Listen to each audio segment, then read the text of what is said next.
প্রথম যে বিষয়টি সেটি হলো নরেন্দ্র মোদী হঠাৎ করে ইসরায়েল সফরে গেলেন কেন, যখন ইরান আমেরিকা ইসরায়েলের মধ্যে বড় একটা লড়াই বা সংঘাত বাঁধতে যাচ্ছে। ২ নম্বর গুরুত্বপূর্ণ খবর, ইরানের সর্বোচ্চ নেতা আয়াতুল্লাহ আলী খামেনির উপর হামলার খবর পাওয়া গেছে। তিনি কেমন আছেন, কোথায় আছেন, সে বিষয়টি জানাবো।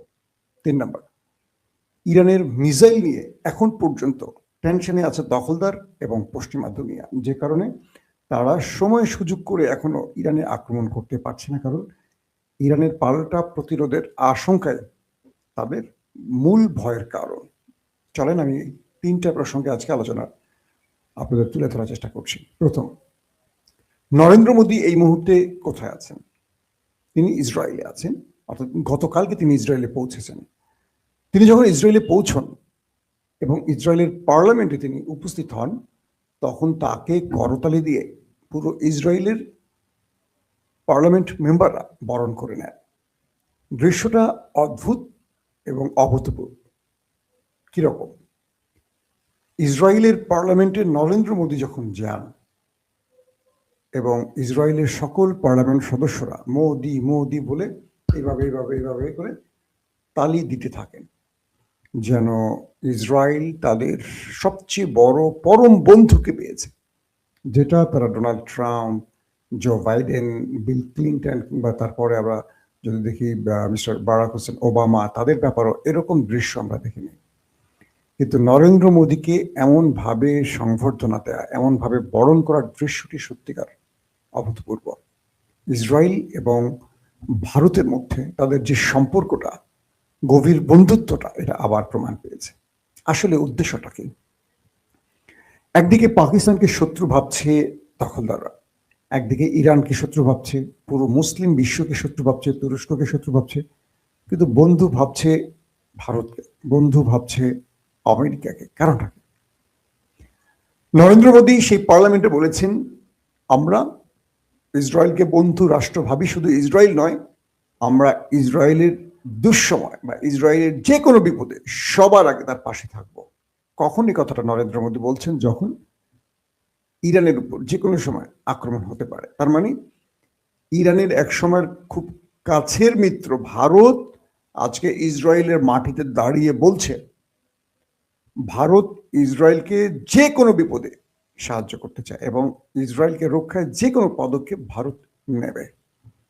ইসরায়েলের পার্লামেন্টে ভারতের প্রধানমন্ত্রী বলছেন। তার মানেটা হলো যে ইরান স্পষ্ট কি বলবো, ভারতের মেসেজটি পাচ্ছেন যে ভারত আসলে কি বোঝাতে চাইছে তাদেরকে। এখানে ইরানের একটা ভুলের উদ্দেশ্য, মানে ভুলটা আসলে তুলে ধরা উচিত আপনাদের কাছে। সেটা হলো, পাকিস্তান এবং ইরানের মধ্যে লড়াই তো বহুদিন ধরে, জানেন তো, 47-এর পর থেকে। এই ইরান তার রাজনৈতিক কারণে হোক বা যে কোনো কৌশলগত কারণে হোক, তারা পাকিস্তানের বিরোধিতা করে এবং তারা বরাবরই ভারতের পক্ষে থাকে।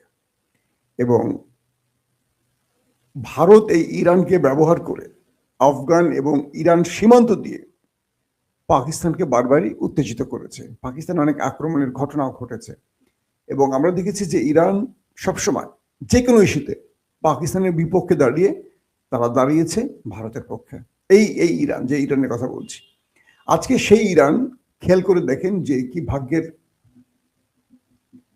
নির্মম পরিহাস। সেই ইরানের বিরুদ্ধে ভারত ইসরায়েলে দাঁড়িয়ে হুঁশিয়ারি দিচ্ছে যারা ইসরায়েলকে যে কোনো বিপদ থেকে রক্ষে পাশে থাকবে। আর আমাদের সেই মুসলিম দেশ ইরান, তারা পাকিস্তানের ব্যাপারে তাদের ভুল সিদ্ধান্ত বুঝতে পেরেছে, অথচ সেই পাকিস্তান এখনো গোপনে গোপনে ইরানকে সাহায্য করছে।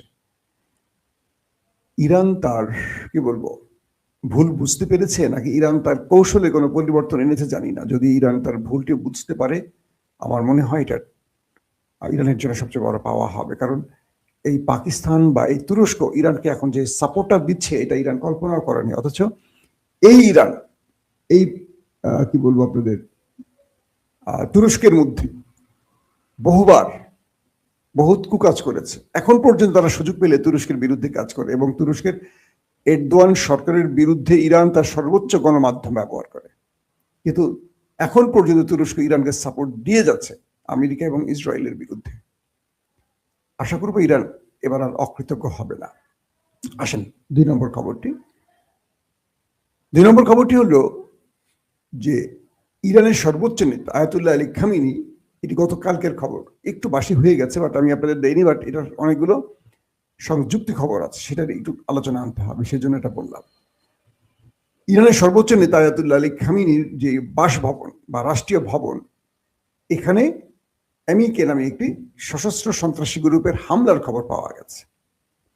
ইরানের মধ্যে এই সন্ত্রাসী গ্রুপটিকে রাষ্ট্র মানে একটি মানে গ্রুপ আছে যেটাকে ইরানের সরকার মানে সন্ত্রাসী ঘোষণা করেছে। বোঝা রেখে আসলে সংবাদ করতে গেলে যেটা হয়, কথা আটকে যাচ্ছে, ব্রেন সাপোর্ট দিচ্ছে না, অনেক সময় হয় এরকম। তো ইরানের রাষ্ট্র যে এমিকে নামের যে সংগঠনটিকে সন্ত্রাসী তকমা দিয়েছে বা সন্ত্রাসী হিসেবে লিস্টেড করেছে, সেই সংগঠনটি গত রাতে বা গতকাল ইরানের প্রায় 250 সদস্য নিয়ে রাষ্ট্রীয় ভবনে হামলা করেছে, রাষ্ট্রীয় আয়াতুল্লাহ আলী খামেনির ভবনে হামলা করেছে, এমন একটি খবর পাওয়া গেছে কয়েকটি সূত্রের মাধ্যমে। বলা হচ্ছে যে সেই আক্রমণে তাদের 150 সদস্য ফেরত গেছে, কিন্তু 100 সদস্য আর ফেরত যেতে পারেনি। সেই সংগঠনটি বলছে যে আমাদের বাকি 100 গ্রেফতার নাকি মারা গেছে, আমরা জানি না। প্রশ্ন হলো, ইরানের সর্বোচ্চ নেতার উপর এই হামলার ঘটনা কি করে ঘটল? তবে ইরানের রাষ্ট্রীয় গণমাধ্যম বলছে যে এমন কোনো ঘটনা নেই, একটা ঘটনা ঘটেছে, সেটি তারা কন্ট্রোল করে ফেলেছে।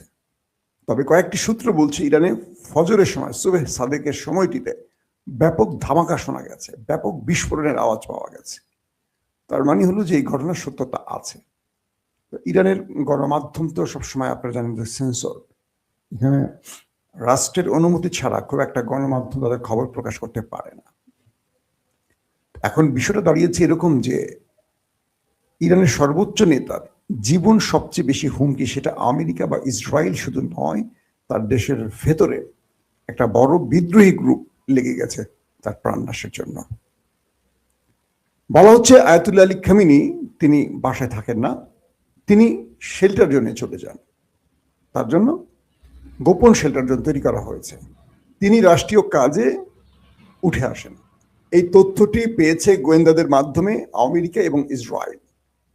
তারপর সেই সূত্র ধরে সেই বাহিনীটি সেখানে ঢুকে পড়ে 250 সদস্য নিয়ে, এবং তারা ব্যাপক বিস্ফোরণ ঘটায়। কিন্তু ইরানের রাষ্ট্রীয় বাহিনী বা নিরাপত্তা বাহিনীর সাথে তারা পেরে ওঠে না। সেখানে 100 জন গ্রেপ্তার অথবা 100 জন মারা গেছে, এটা ক্লিয়ার না, যেহেতু ইরান বলছে না এই বিষয়ে কিছু। 150 জন ফেরত চলে গেছে।